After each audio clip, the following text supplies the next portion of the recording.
Hey, good morning to everybody. Happy Saturday. It's Daryl here. It is bright and freaking early, man. It's 3 a.m. here in Connecticut on the East Coast. Okay, I am fired up this morning. It's one of those mornings where it's actually 2:45 a.m. I was in a rush to get out here. I started looking into Tucker Carlson's freaking propaganda piece on Russia, and man, the more I looked into this I'm glad to do this video because I feel like this is where my experience from being an addict in the past and being in recovery now, I think I can give a unique perspective on how full of crap Tucker Carlson is, because I looked into my own experiences with this. Let me talk about this from the very beginning here. Tucker Carlson's crazy propaganda piece about Russia. As soon as I watched this, I didn't see the whole thing. Okay, the links will be down below. I seriously, I had to ask myself, are you telling me that there's actually people like right-wing conservative Trump supporters that actually believe and listen to this guy? Because it almost looks like a Saturday Night Live skit. Let me just talk about the parts I saw and then give you my perspective on this. The part where he's in a subway station and he sees a chandelier and he thinks the Russian subways are so beautiful and unique because they have a chandelier down. I think that's a leftover from the days of communism. That's not really what this video is about. The supermarkets, all right. The links for this will be down below. This part just amazed me. It's obvious that entitled Tucker Carlson has actually never set foot in an Aldi's or a supermarket, when he's actually explaining how shopping cart systems work. I know they don't have these as much as they used to, where you put money in to pull a card out. I've used these, I've seen these many times. I think they're still in airports.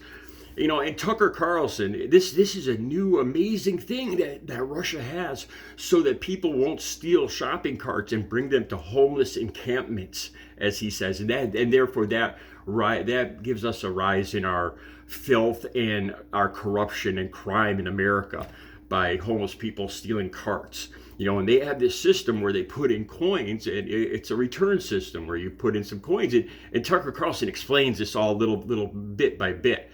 You know, like it's like he's never seen this before. If you're watching this video, I'm sure you know what I'm talking about. And he's seriously like explaining this, like this, you know, like, oh, Russia has this wonderful thing where they return the shopping carts and they get their money back. What a great! Are you freaking kidding me? This guy is so entitled. All right, then he talks about the crime and filth and corruption of the American system and how beautiful these Russian stores are. He talks about, he's just amazed about the low prices. There's links down below where the Russian people spend, it's because they make less. They spend 60% of their income on food. There'll be some links down below. What else was stuff he was talking about here? The thing that he so conveniently kind of twists this. He talks about corruption, like in our government is the problem with high prices in supermarkets. And to me, I don't see that. I think it's the corruption in our capitalist system, and people like Donald Trump and the high 1% of the super wealthy that are price gouging the rest of us for food, because they, you know, the more they have to pay their workers $15 an hour, the more they triple prices for the rest of us for food. You know, and it's just an ongoing system of greed in our capitalist system. You know, I don't see this corruption in our government. I see this corruption in our billionaire capitalist system. That's the way I see it. But that's not even let me get into this more. So I started thinking about this. You know, he's talking about crime and filth and corruption. The supermarkets I go to here he says, because people here in America can't buy the food they want. You walk in, there is such an overabundance of everything in all the stores I go to. The waste is unbelievable. There's so much food on the shelves that people can't possibly buy it all, and a lot of it gets thrown away. The thing that occurred to me is, if you're talking about food that people can't get, then I'm thinking about the food card, that there should be more SNAP food cards for low income and people in poverty, because those people can't afford healthy food is more expensive to buy here in America. Fruits, vegetables, nuts, meats are incredibly expensive here, and it's much cheaper to buy a bag of Cheetos. Thus, the obesity problem here in America. So, I think the solution to that would be more SNAP benefits so people, lower income people, could buy healthier food and wouldn't have to exist on Cheetos and soda and stuff like that. I'm really getting to the heart of this. I started thinking about this from my perspective. What raises prices? What have I seen in my life? And back when I was an addict, there was a crazy amount of shoplifting. Not as much me, but the people I hung around with. The desperation to get through addiction to get what they needed. There was a large amount of shoplifting, and there's a big problem with shoplifting in America now with prices going up. So I was like, geez, I wonder if there's any shoplifting in Russia. So I Googled that this morning. And boy, is Tucker Carlson didn't seem to talk about that, did he? I don't know if that was in it. I didn't see the whole thing, but I don't think he talked about the shoplifting in Russia. Look at the links down below. This year in Russia, shoplifting has increased 20% last year, 2023. 20%. It's gotten so bad in Russia, and this is something Tucker Carlson I don't think showed you guys. And like I said, there's actual pictures and links down below where they are putting anti-theft devices on sausage, cheese, and alcohol. Anti-theft devices on the food, on the actual food in Russia. Look down below the links. Oh, Tucker Carlson didn't seem to mention that, did he? That these Russian stores are just a wonderland of low prices and all these foods, and it's so they're Putin is wonderful, and it's a wonderful, and we have to live with this corruption and crime and filth. What a bunch of crap. All right, so a lot of the shoplifting, I thought about this morning, has to do with addiction. Okay, so now people on the right are going, oh, the southern border, fentanyl, immigrants. Let me explain this to you as best I can, and I'll make some points here. The problem is not a specific drug or a specific port of entry. The problem is addiction. Let me make a point of this.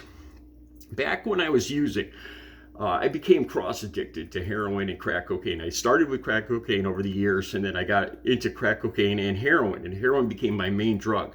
And I would get sick every morning if I didn't get it. So I would beg, borrow, and steal $50, $60 every single morning. And I'd go to find my heroin so I wouldn't get sick. All right? And sometimes it was harder to find heroin dealers than crack dealers around here. Right, so this is the crazy part of this. This will make my point about it's not about a specific drug. If you take away fentanyl, people will just abuse something else, and you take that away, they'll abuse something else. It'll be glue. If it gets down to it, it could be glue, it could be paint thinner, it could be alcohol, and I'll make the point of this. So I would go to try to find heroin because I would need that so I wouldn't get sick. Okay, now here's the thing. A lot of times I couldn't find the heroin, and I would only be able to find crack dealers. And I knew, now this is something, if you ask any recovering addict, they'll agree with what I'm saying. If you're in withdrawals like I was every morning, and you don't get the heroin, and you instead use a stimulant like cocaine or crack, what's going to happen is it's going to make the sickness worse. I'm going to get sick faster. The cocaine is going to push whatever's left in the heroin receptors in my brain. It's going to push that off, and it's going to make my sickness like double it or triple it. It's going to make it worse, so that I'm going to start throwing up right away. It's going to make things way worse because it's a stimulant. It'll increase the withdrawals. And this is what I would do. I would know this every morning, and instead of going home or waiting just 15 or 20 minutes until I could find a dealer to get the heroin, I couldn't do that. I swear to God, and this makes no sense, but I would go because I needed a drug right then and there. Even if that drug made me feel worse and made me sick, I had to get that drug. And I would go, if I couldn't get the heroin, I would buy crack cocaine. I could not walk away or drive away from that, my pickup area, the place I would buy. I couldn't wait 15 minutes. I would buy the cocaine knowing the crack. I'd buy it knowing that it would make me feel worse, that I'd start throwing up and going into withdrawals. And on top of that, when the heroin did become available in a half hour, I wouldn't have the money for it. I would have spent the money on crack, which would have made me feel sick and worse, and I wouldn't have the money to buy the heroin. So I'd make things 100 times worse every single time, and I knew this, but I couldn't stop myself from doing it because of addiction. If you take away one drug, that person is not going to solve the problem. The people are just going to go to the next drug and the next drug and the next drug. Let me bring home a point too. If you're not familiar with drug addiction, I don't think this is as much a problem in Russia as it used to be. All right, because say you blocked up the southern border and there was no more fentanyl coming in. Would that solve the problem? Well, in Russia, there was this thing called crocodile, this horrific freaking drug, and it was made not with drugs that came in through the borders of Russia, but this is how they made do, how people with addiction made do with what they had in country.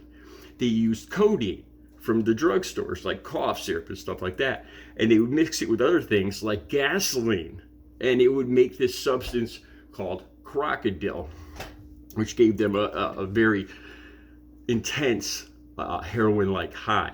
But here's the thing, and read the article. I got a few articles down below. It would rot their flesh. It would cause gangrenous, the skin and flesh to slough off, green and black gangrenous flesh where they inject this, and they just kept doing it. And this is the point I'm trying to make with addiction. The problem isn't fentanyl. The problem isn't immigrants. It's not the southern border. The problem is freaking addiction. If you take away whatever drug or block the southern border, the addiction is still going to be here. Like with me. You take away the heroin, and I just went, even though it made me feel terrible, I would go to another drug. It would make me feel 10 times worse. It would be totally, it makes no sense what I used to do, but I couldn't stop myself from doing it. It was insanity. I would spend the last cent I have just to make myself feel 100 times worse, just because I needed a drug, even if that drug made me feel terrible, even if it stopped me from buying the drug I really wanted in 10 minutes. It makes no sense. It's insanity. So stopping something like fentanyl coming over the border isn't going to do anything. It's really not. It's going to make the problem worse. It's going to create, people are just going to go, they're going to get desperate, and they're going to go to something else like crocodile. This is what I thought of this morning. The links will be down below. Shoplifting, addiction, those are the issues. Some of the issues that raise prices. Corporations price gouging people. The inability of low-income people to buy healthy food, causing a huge problem here in this country, which could be easily solved if people like Donald Trump, billionaires, would just pay a little more in taxes, money they don't need, that they're never going to spend. They have more money than God, that instead went to helping people buy lower income people buy healthy food, might solve the problem. That's my opinion. And Tucker Carlson is full of crap. The links will be down below. I'll be back later with another video. You guys have a good Saturday.